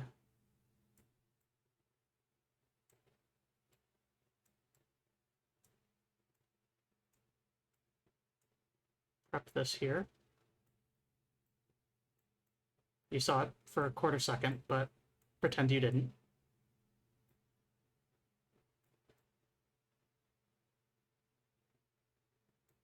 Bye-bye, my friends. I have a tendril. I can wave to you.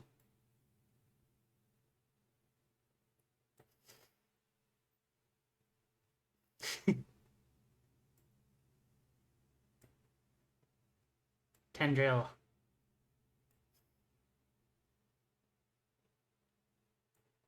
I can salute you. Anyways.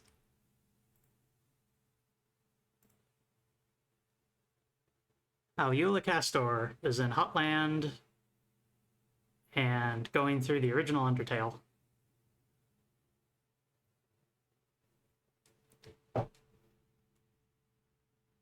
Make sure to tell her from another place, as we usually do. Have to pay respects to Slime. To another place, my friends.